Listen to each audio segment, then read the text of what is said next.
యోబు గురించి మనం చూసుకున్నట్లయితే, యోబు దేవుని యందు భయము భక్తి కలిగిన వాడు, యథార్థవంతుడు. అతనుకున్న ఆస్తి ఎవరికి లేరు. అతనికి 7 కుమారులు, 3 కుమార్తెలు ఉన్నారండి. ఒక భార్య కూడా ఉంది.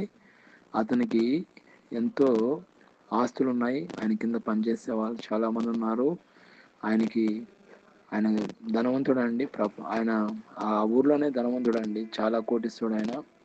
కాబట్టి మనం చూసుకుని యోబు గురించి చూసుకున్నట్లయితే, యోబు ఎంతో దేవుని యందు భయము భక్తి కలిగిన వాడు. ఒకరోజు దేవుడి సన్నిధానంలో సాతాను కూడా ఎంటర్ అయిందండి. సాతాను ఎంటర్ అయిన తర్వాత దేవుడు ఏమంటాడంటే, యోబు గురించి నీకు తెలుసా, యోబు యథార్థవంతుడు, న్యాయవంతుడు ఆయన అని అంటే, సాతాను ఏమంటాడంటే, అతను ఊరికనే ఆయన ఉన్న ఊరికనే అతను నిన్ను స్తుతిస్తాడు. ఒకసారి ఆయనకున్న ఆస్తులన్నీ కూడా తీసివేసిన తర్వాత అప్పుడు చూడాలంటే ఆయనకున్న ఆస్తులన్నీ కూడా పోయినప్పటికీ దేవుడు మాత్రం ఆయన దూషించలేదండి. ఆయన దేవుడిని స్తుతిస్తూనే ఉన్నాడు. ఆయన నోటితో ఏ పాపం కూడా ఆయన చేయలేదు. కాబట్టి యెహోవా ఇచ్చెను, యెహోవా తీసుకోబోయినా అంటున్నాడు.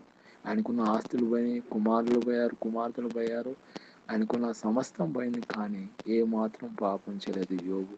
యెహోవా ఇచ్చెను, యెహోవా తీసుకోని అంటున్నాడు. దేవుడినే స్తుతిస్తున్నాడు. దేవుడి వాక్యం దీవించిన గాక. ఆమేన్.